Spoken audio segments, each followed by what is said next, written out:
Hello friends and rangoli likers, welcome to Sandhya's rangoli.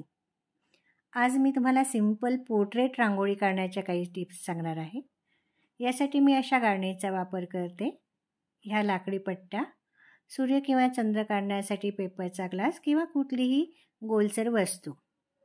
जांभळा, काळा आणि पांढरा रंगाचा या तीनच रंगाचा वापर करून मी आज सिंपल पोर्ट्रेट रांगोळी काढत आहे. वरती काळा रंगाचा आणि थोडासा जांभळा रंग वापरला आहे डार्क शेडसाठी.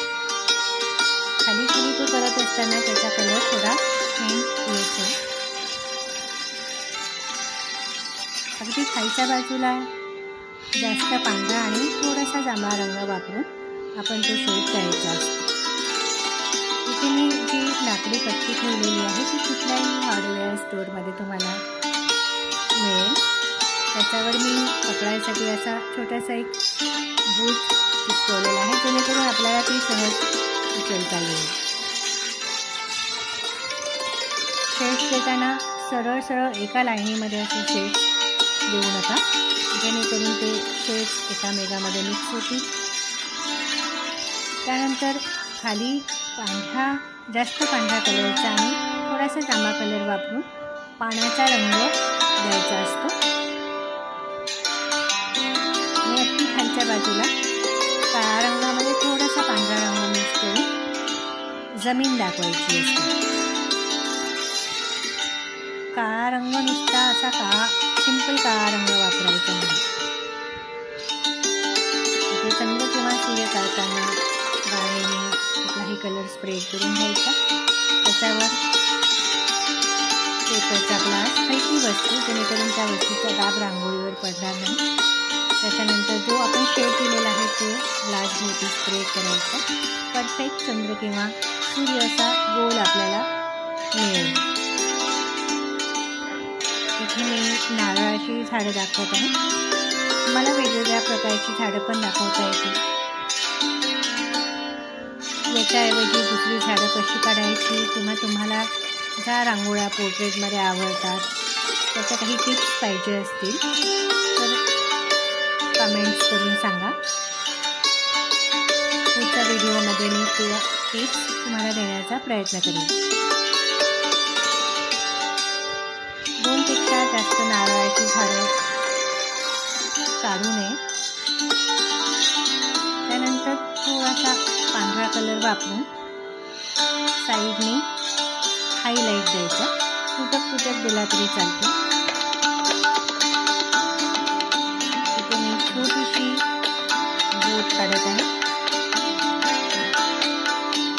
या बोटीसाठी सुद्धा काळा कलरचा वापर केला, पण त्याच्यामध्ये थोडासा पांढरा रंग मिक्स केलेला. बोटीचा पडदा तुम्ही पण काळा कलरने काढू शकता. मी पांढऱ्या कलरचा इथे वापर करत आहे.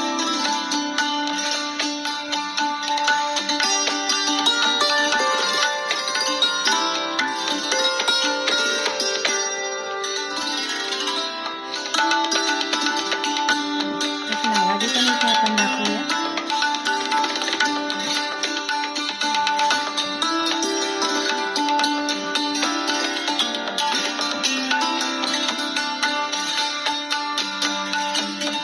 चंद्राची प्रतिमा पाण्यामध्ये पडलेली आपल्याला दाखवता येईल.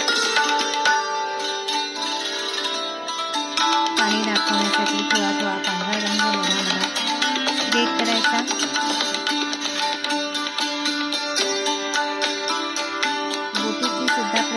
प्रतिबिंब आपल्याला पाण्यामध्ये दाखवता येईल. जांभळा कलरच्या ऐवजी तुम्ही हिरवा, पिवळा, केशरी, निळा अशा कुठल्याही एक कलरचा वापर करून रांगोळी परत काढू शकता. प्रॅक्टिसने ही रांगोळी 10 मिनिटात काढून होते.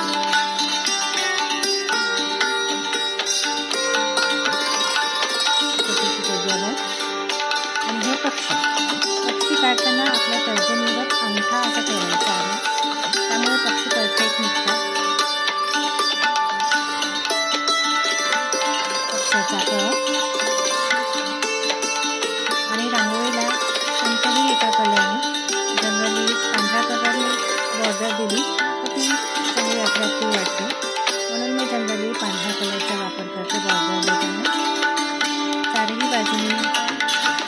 द्यायची